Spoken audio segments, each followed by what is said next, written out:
Are you thinking about buying a house, but you don't want to because the interest rates are high? So you're going to wait a couple years until the interest rates get down to like 3%? That's probably not a realistic expectation for 3% interest rates in the very near future. And even waiting until they get down to 5% can cost you thousands and thousands of dollars. So I'm going to get into this presentation and show you my analysis to show you how much money you may be wasting by not buying today and waiting until tomorrow, and tomorrow being like 2 years. So the three main reasons people are not buying homes right now is the mortgage rates. People are like, why should I buy a house right now when the interest rates are 7% when they'll be cheaper in the future? Why? And then the next one's affordability.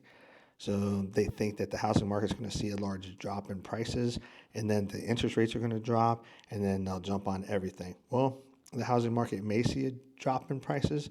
It may not. Some of the prices are lowering some, but I think it's kind of a correction versus the market dropping because the inventory is increasing. So basic economics, right? If supply increases and demand decreases, so shall prices. But the demand is still there. They're just waiting for the rates to drop. And then what's going to happen is there's going to be a less of a supply, more of a demand, and we're going to see the house prices skyrocket again. We're going to be back into multiple offer situations, and it's just going to be really crazy. And then the third thing is wages, right? Everything's going up. I mean, candy bars are $3 now. Milk is $7 now. Everything is going up: electricity, insurance, everything. And wages aren't keeping up with that cost. Well, in 2 years, everything's going to be more expensive than it was today as well. So, what are they saying about mortgage rates? On this slide, I have like 7 sources of reputable places that talk about what they think interest rates are going to be at, and where the housing market is, and where they're projecting it to be for 2024. Some of them go out to 2025. Some say that by 2025, the end of it, interest rates are probably going to be about 5.5%. So if we wait for 2 years to get to 5.5%, that's a lot of money that's being spent arbitrarily on different things that could be going towards a cheaper living situation. Now, they all vary based off of their thoughts on interest rates because nobody has a crystal ball. So everything's based off of data, trends, historical data, historical trends. Unfortunately, there's no real science to determining what the housing market and the interest rates are going to be. So how can you save thousands of dollars by buying today? Well, I'm going to show you how you can save tens of thousands of dollars. Now, if you take tens of thousands of dollars and you divide it over 2 years, that's saving you $1,000 a month. So here's what we're going to do. Okay, I'm going to show you some computations that I did on a house that's $350,000. So if you buy a house that's more, the numbers are going to be higher. If you buy a house that's less, then the numbers are going to be smaller. Fair enough? Now, there are certain things that we also need to take into consideration for this situation because there's certain things that are going to be variable based off of each individual, each state, each house. Is that fair enough? So interest rate. Interest rate is going to vary based off of your credit score. The higher your score, the lower your rate. The lower your score, the higher the rate. The actual list versus negotiated price difference. In this situation, I'm going to show you, 2 different scenarios of price negotiation.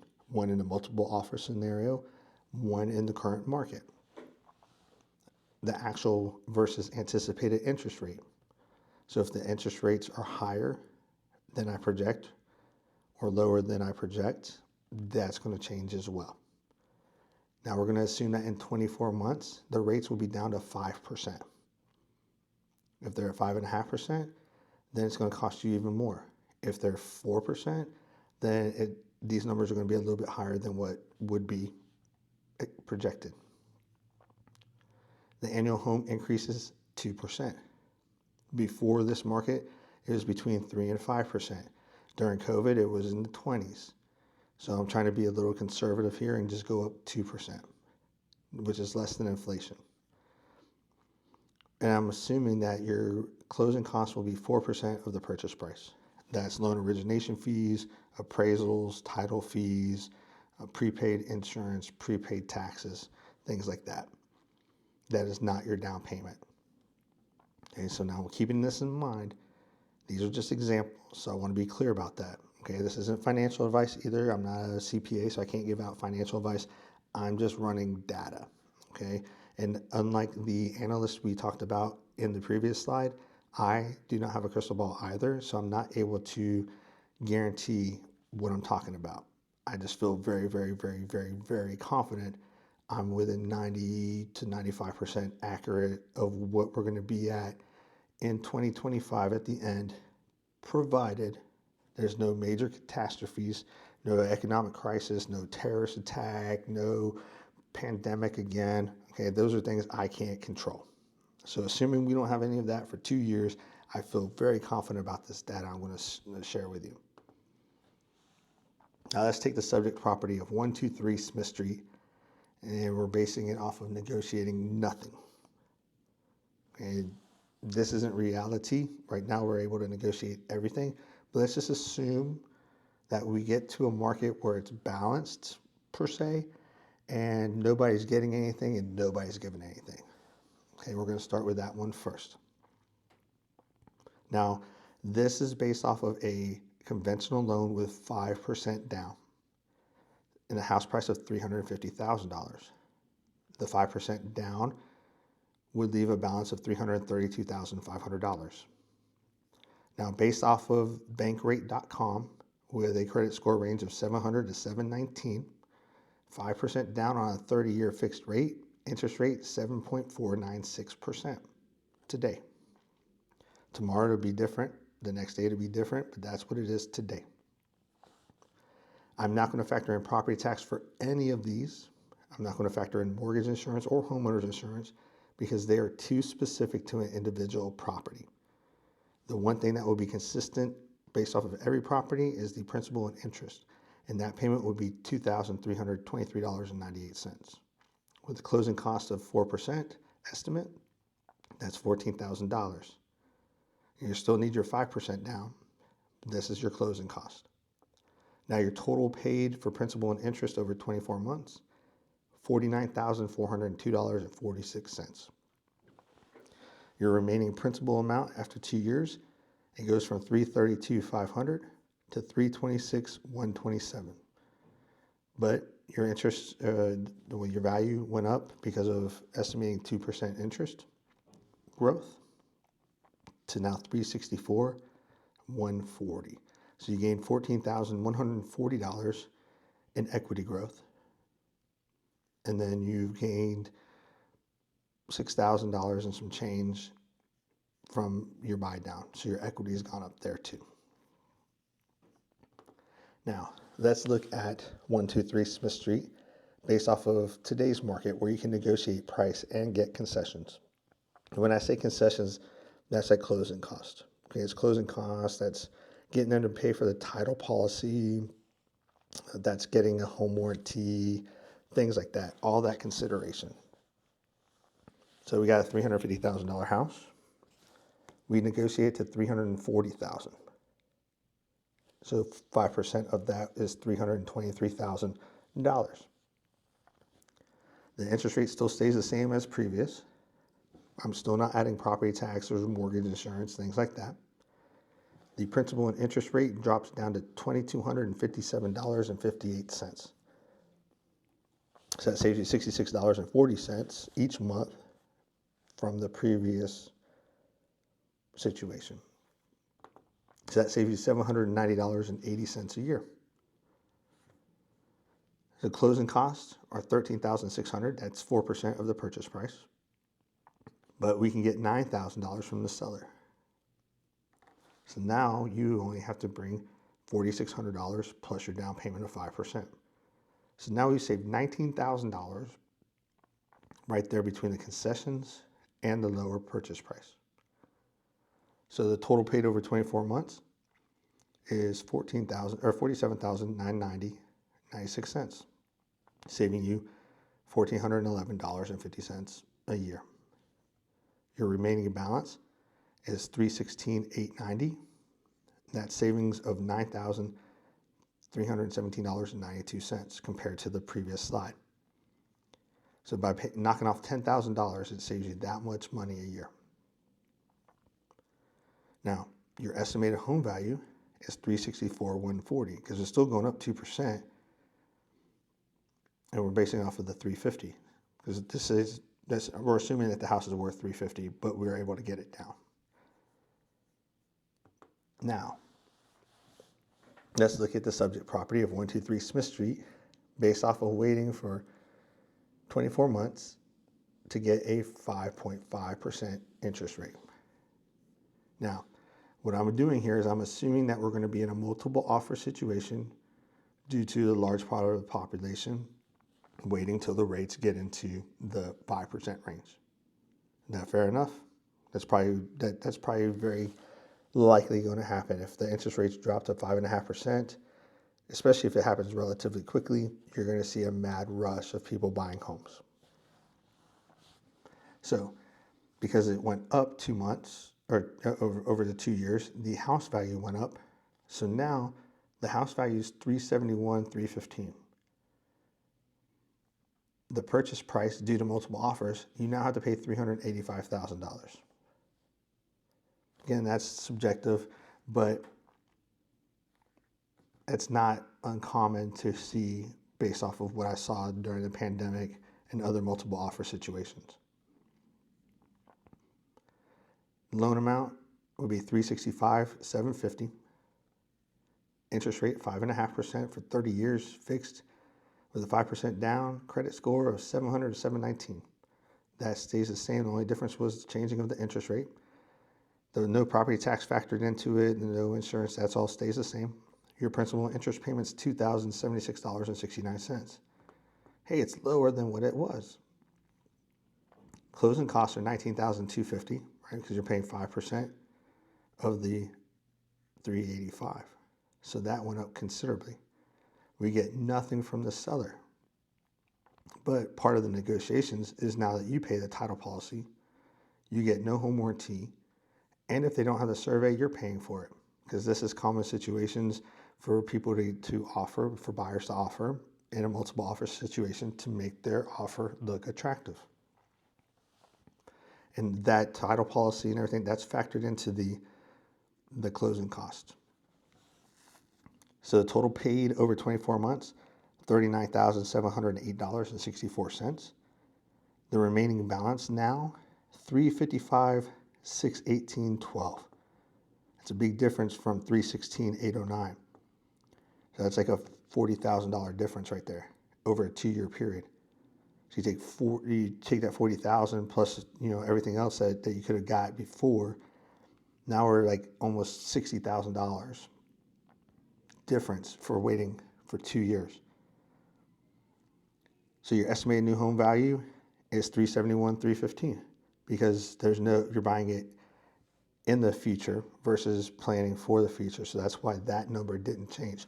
I don't add 2 years value to it because we're not comparing for where the interest rate will be in 2 years from this situation. Hopefully that makes sense. Now let's look at a side-by-side comparison. And you're going to see a couple asterisks in these slides.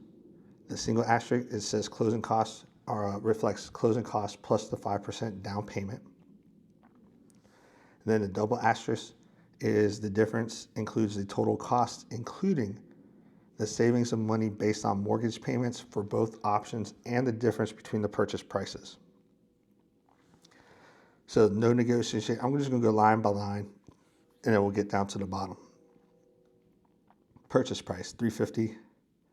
If we negotiate it, we can get down to say $340. We're in multiple offer situation, waiting for 2 years in the future, $385. With the no negotiations, there's no negotiations. When we can negotiate, the total negotiations is $19,000, right? We got $9,000 for closing costs. We got $10,000 off the price. The negotiations for the multiple offer situation is minus $2,834. That's because the Title policy is based off of the purchase price, which would be $25.34, and I factor $500 for home warranty. We gave up those concessions in order to be considered, so that's combining for a negative of $28.34 because that's costing us, we're not getting it. The monthly cost with no negotiations is $2,323, almost $23.24. When we can negotiate, it's $22.57 and some change. If we wait 2 years, it's $2,076. Now, closing costs. The 5% down payment plus the 4% for closing costs, $31,500. In the negotiated position, it's $21,600. And then for the multiple offer situation, it's $38,500. The estimated value goes from 364, stays at 364 for negotiated, goes up to 371 because it's 2 years in the future. The remaining balance is 326,127 for non-negotiated. For negotiated, 316,809. And the remaining balance for non-negotiated with the multiple offer situation goes to 355,618. So there's no difference in the no negotiation because that's the basics price. For the negotiated side, the difference is a savings of $28,317.92 cheaper. The difference for the non-negotiated side, waiting for multiple offers, it costs you $57,558.64 more. So you divide that between 48 months, that's a little over $1,000 a month. So here are my final thoughts. Buying now, it'll cost you $180.89 a month more based on the situation if you buy now versus waiting 2 years with the hope that the rates come down to 5.5% or lower. That's a total of $4,341.36 over 24 months. Now, if you look at the total cost difference waiting for a lower rate, it's $57,558.64, which works out to $2,398 a month. That's costing you to wait for a lower interest rate. That's 13 times more expensive than the $180.89 it's costing you for a higher interest rate. Now, the total balance owed after 2 years of ownership is a difference of $38,809. So that's another $1,617 a month, bringing a total monthly cost of waiting to $4,015.31. Okay, so when you look at that over 2 years, that brings your whole combined difference to $96,367.68. So is it waiting really worth it or not? Now, let me throw this into the mix also. Let's say you're renting right now. And let's be super conservative. Let's say you're paying $1,000 a month for rent. In 24 months, that's $24,000 gone out the window. So you add that 24,000 to the 96, you're now at 120. Now, let's just say that you own a house right now, and you're like, well, Dave, I own a house. I'll just sit here and wait. Cool. Let's just say your mortgage payment is $1,800. And let's just be conservative, or let's be liberal a little bit. Let's just say $500 a month of that's going to principal. $500 times 12 is $6,000. So it's $12,000 that's going towards your principal. So you knock $12,000 off. So now you take that off, and now you're at $108,000 difference. Okay, but that other $1,500 that you're paying is just money thrown out the window. So now take that $1,500 times 24, and then you add that to the 108,000. So now you're 130 grand or so. I don't have a calculator. I'm just hypothesizing. That's going to cost you more. But you're like, well, now I have to pay money to refinance if I buy now, and then the interest rates go down. Okay, so it costs you $3,000 to refinance. Let's say it costs $4,000 to refinance. still cheaper by like $126,000 potentially. And again, all this stuff is hypothetical, but I feel really confident about it. I've done enough analysis looking at other analytics that are professionals in their analytics that I feel confident about this model. What do you think? If you want some more information, if you have a specific situation that you want me to run your current mortgage versus a perceived mortgage and try and narrow this down to maybe a 97, 98% possibility, I'll do that for you. But I think right now, if I was going to buy a house, I would buy now and lock in the house at today's price and then refinance when the rates get down to where it's beneficial to refinance. I call it marrying the house and dating the rate. So do you want to marry a house and date the rate? Or you want to keep dating until you can marry a house and the rate, even if it costs you thousands of dollars a month? Let me know.